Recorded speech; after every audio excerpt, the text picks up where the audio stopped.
Indigenous peoples are custodians of many of the world's most fragile and important ecosystems, possessing invaluable knowledge about sustainability and resilience. It's a relationship characterized by respect and balance. So why is it then that this perspective is so often ignored or disregarded? This is SIWI Corner at World Water Week 2023. My name is Andreas Karlsson, and with me on stage today, I have Colleen James.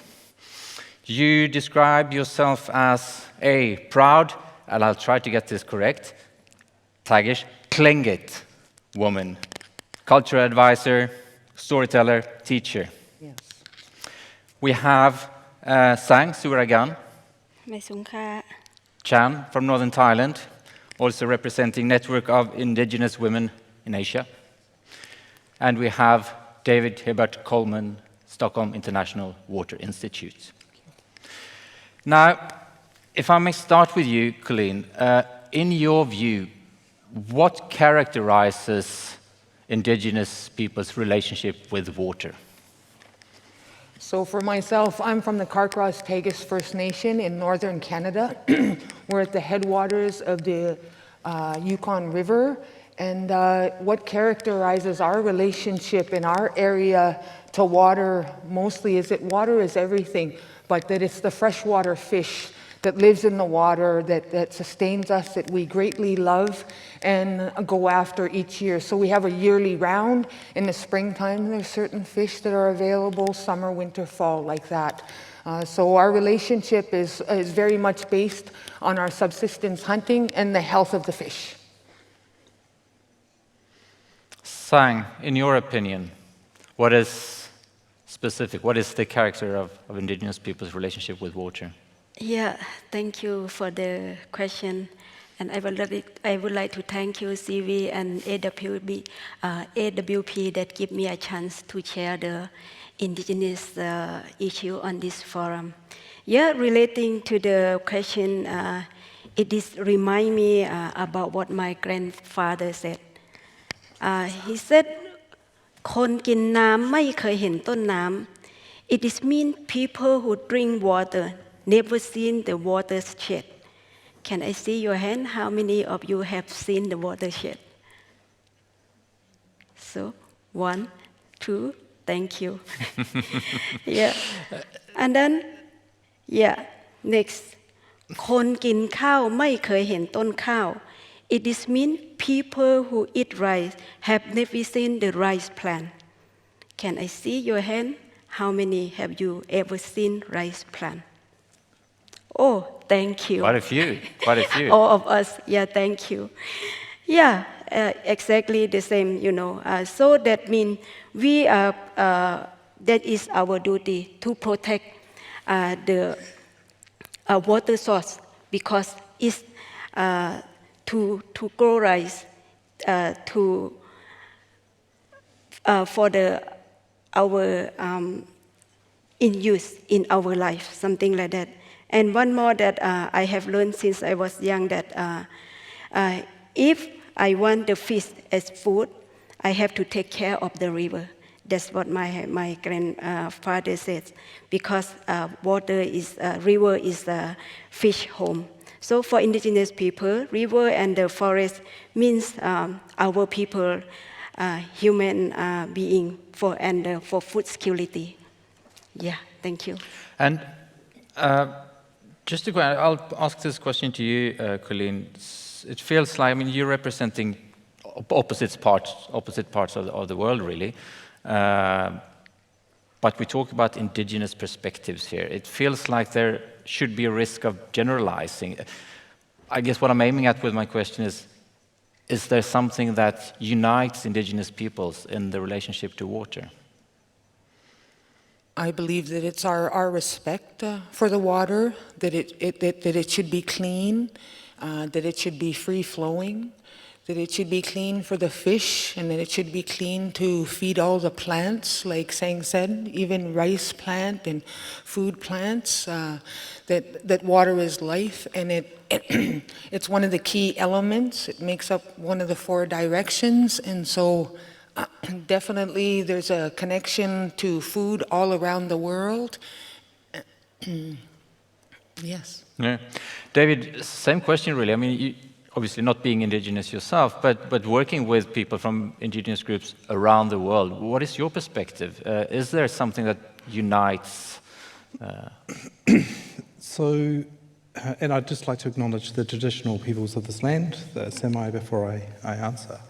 I guess the important thing that I've done, SIWI's been working and had the privilege of working with a number of different groups who have been putting together their perspectives, their worldviews and their values around water. And I think the most important aspect is relationship between people, relationship to territory. And there's something I feel that there is much from the rest of the water sector to learn from in terms of how do you rebuild and connect relationships. So this is the thing that I feel is there in terms of commonality, but of course it's strength through diversity, because every place is very much attuned to its local environment, its local history, its local worldview, its local culture. But there are some mirrors, as one of our, Dr. Phil Duncan said, there are many mirrors between different peoples. So there is commonality around that sense both of rights but also obligations inherent to a relationship. And I know that you often say, I mean, Indigenous peoples, they are really water experts. Yes. What do you mean with that? So I attend conferences, and at times, I've actually been in a conference where an Indigenous person has had to say, look, when we talk about land, we are talking about land. We are talking about biodiversity. We are talking about the forest. For us, it's interconnected. But sometimes the water sector is not necessarily hearing those voices because it hasn't heard the word water there. So I think it's important to acknowledge that even if there's not water explicitly mentioned, to recognise Indigenous experts as water experts, because there's been millennia in many cases of understanding and having those relationships with the local waters. Sang, can I ask you to describe for us what are the biggest water challenges in your home region? The big challenge of the water in my hometown. I'm from Kok River Basin, which is upstream is in Burma, and I'm at the border, Thai-Burma border. Upstream there are coal mining. Where I'm from, there are about 30 sand mining. Coal mining make the Kok River is pollution, water pollution. And then the sand mining is make is a riverbank erosion. So our indigenous people who have a land along the riverbanks, we cannot use our land. The young generation have to go to the city to seek for the job because they cannot continue their farmer's life. And some kind of the fish have disappeared because they are dam, and then fish from Mekong cannot come to Kok River because there are dam in between. This is the challenge, how to free flowing Kok River. And Colleen, Canada, on the western side of Canada, can you describe the water challenges in your region? I guess one of the biggest challenges is how we're educated in school and how land and water seem to be separate. So we have like separate laws and regulations for the water in our land and then for the land also. But in our area, like saying it's mining. We have a legacy of mining. We have a number of tailing ponds that are leaching into the fresh water and affecting the fish. We have natural gas. The government's starting to purchase natural gas and bring it in to power the community. We have hydroelectric dams right just below the southern lakes near us at the headwaters that have constricted the king salmon run since 1949, and it's the longest fish ladder in the world. And also the green energy and the lithium batteries and the rare earth minerals that are slated and needed for green energy, we have it in our country, and so those are some of the biggest threats. But mostly our attitudes that we're separate from the water and the land. Because there are really two sides of this when we talk about Indigenous people's perspective and relationship with water. And one is what we have touched on, the expertise, the knowledge that is there. But the other one is also that Indigenous peoples are also the ones most affected by mismanagement of water resources. David, perhaps, do you see that as a pattern across the world? So in the work that we've done, we've hosted different Indigenous groups as part of building connection between different groups, both here at the World Water Week and prior to that. And one of the things that is really noticeable is the commonality amongst many of the challenges faced in many of the groups. In many places, whether in North America and Southeast Asia, there are similar challenges that are being faced by the different groups, often around mining, around hydro. But a lot of it is also a lack of capacity or invited into the tent to discuss matters, to actually have an influence on much of the decision making. So I think that is an important ingredient in sort of understanding and trying to work on how to improve that in order to get the better conversations. And it happens, doesn't matter whether it's in a sort of wealthier country or in a low or medium income country. There's often this deficiency of being in the tent as part of the decision making process. Do you recognize this, Colleen, from your home region? Yes, yeah, there's a... Yeah? Mm-hmm. Okay. Now, like you said, David, there's been quite a lot of discussion. There's been a First Nations focus during World Water Week here. We may come back to that later, but following the debate, it seems like there is a growing understanding that these perspectives should be included, should be accounted for. Still, there is quite a bit of underrepresentation, as I understand it. Sang, why do you think that is? In Thailand, the indigenous people are not accepted. Indigenous people are not accepted in Thailand, They are not, Thailand not even signed in the Universal Declaration that there are indigenous people in Thailand. And also because of the mindset of the authority power in the country, that in their mind is, if talk about indigenous people, it's a group of people who destroy the forest or drug agency, something like that. So they always say in the national level or global level that there are no indigenous people in Thailand. In spirit, there are more than 60 indigenous groups in Thailand. That is from my experience. And also, like in this forum, I have been here for 2 years, but I see very few indigenous people who have chance to attend related to the issue. Indigenous people are living in the forest, in the water, relating our life. This is still not recognized. Yeah. So the problem is, in a way, that we even have to have an indigenous perspective, yes. It should be incorporated, as I understand it. Exactly. Yeah. Colleen, what is your opinion? There seems to be a golden opportunity here. So much wealth of knowledge. Absolutely, and it's we often talk about it back at home.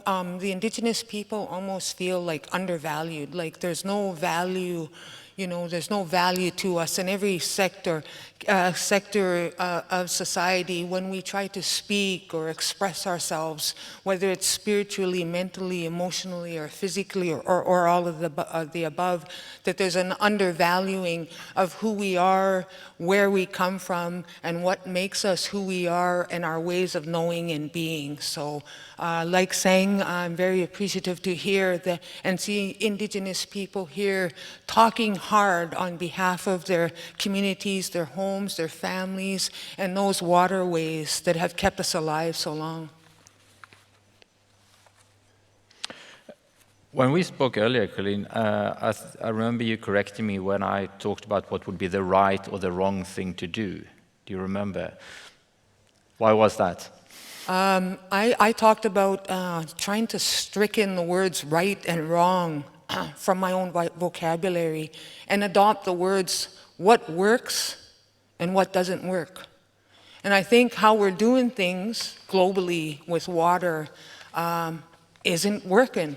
And so why not invite in the Indigenous people to the tables and help us to make those, share our knowledge and our ways with you, so that maybe we'll build something for the future generations that will work. This is so we want an increased involvement in the processes. Is there a risk, David, do you think that this just becomes another box to be ticked by decision makers? There is that risk. Actually, in this session just before this one, there was a Tahuia Taylor from Aotearoa, New Zealand. And she actually made the point of saying that Indigenous, they're always asked about how do we meaningfully engage? Well, in many respects, many Indigenous peoples are ready and waiting to have engagement come to you. And so the first thing that many of the institutions, including ourselves at times, is to make the decision that we need to. It's not Indigenous people to make that decision. We have to come forward. And so there is this risk, but it is through those conversations to think about co-creation, co-development, then it isn't just a tick box. And I think that's the important thing, that to also recognise that not every situation is the same. Somebody else said in a session yesterday, if you know one Indigenous tribe, it's not, you don't know all, you know one Indigenous tribe. This is a different group again. And so it's important to recognise there is much diversity, and so just because you know one thing, don't assume you know another group. So I think that's how you avoid getting into that tick boxing exercise, to recognise, you know, the context and the situation is unique in every group. And what sort of involvement are we talking about? How do we go about doing this? Sang, what is your take? Yeah, of course, I want to see our Indigenous people in the decision, in the discussion process, in the making decision process on water and forest issue, to involve us in local level to global level on decision making. And then, and also, yeah, we always say that in every platform that in the world always talk about the human rights, sustainable development goal, no left one behind. But in practicing, there are not every human can able to access to these basic rights, especially our Indigenous people.